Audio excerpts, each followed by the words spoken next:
Ошо климаттык өзгөрүш деп атабыз. Эми климаттык өзгөрүш биринчи иретте бул адамдын өзүнүн жаратылышка берген таасири. Анан биз ошо мониторинг жүргүзүп, кайсы жерде кандай кырсык болушу мүмкүн деген карталарды түзүп атабыз.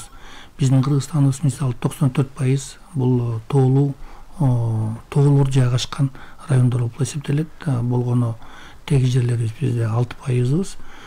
Ошондо 94% территориябыз Кыргызстан боюнча бул кырсыкка эң түзмө-түз мындай кооптуу деп эсептесек болот да. Сел да жүрүшү мүмкүн, жер көчкү да жүрүшү мүмкүн, кар көчкү да жүрүшү мүмкүн, ар кандай табигый кырсыктар болушу мүмкүн.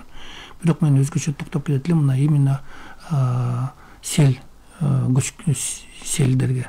Себебинде селдин пайда болушу бул биринчи иретте бизде жаан себеби болуп атат, жаан-чачындын. Экинчи иретте адамдын түзмө-түз табигыйга кылган мамилеси болуп атат. Илгери мисалы бизде жаан өткөндө бизде эч кандай эле эми жаан өтүп кетти, эч кандай эле маанисин бербейт элек. Бизде азыркы күнү ар жааныбыз бул сөзсүз түрдө артынан сел жүрүп атат. Бул эмненин белгиси? Бул значит биздин жааныбыз тоолордо жана жерлерге сиңбей атат. Сиңбегенин себеби бул биздин өсүмдүктөрүбүз жок, чөптөрүбүз жок. Бул биздин мындай жайыттарыбызды ушунчалык деградация кылып малдар менен басып салдык. Эчтемкеси калбай катыраган эле бир чаңдарыбыз калды да, 4-5 сантиметрлик. Анан чөп өсө электе эле малдарыбызды кое берип атабыз. Анан баягы жайыттарды биз баягы норматив боюнча колдонбой атабыз. Малдын саны аябай катуу өсүп кетти. Ошонун таасири бул аябай кызыктуу болуп атат да. Мисалы, малыбызды биз тоого жайлоолоп жөнөтөбүз. Тоонун этегинде биздин айылдарыбыз жайгашкан. Малдарыбыз барып аякта тоолордо жаш чөптү болобу, кандай немеси болот, аларды баарын кырып мындай такыр кылып салат. Биринчи эле жааны жерге кирет дагы, сел келет дагы, ылдый жактагы өзүбүз жайгашкан үйлөрүбүзгө, айылдарыбызга ошол эле сел уруп атат да. Анан ошондо эмнеси бизге мындай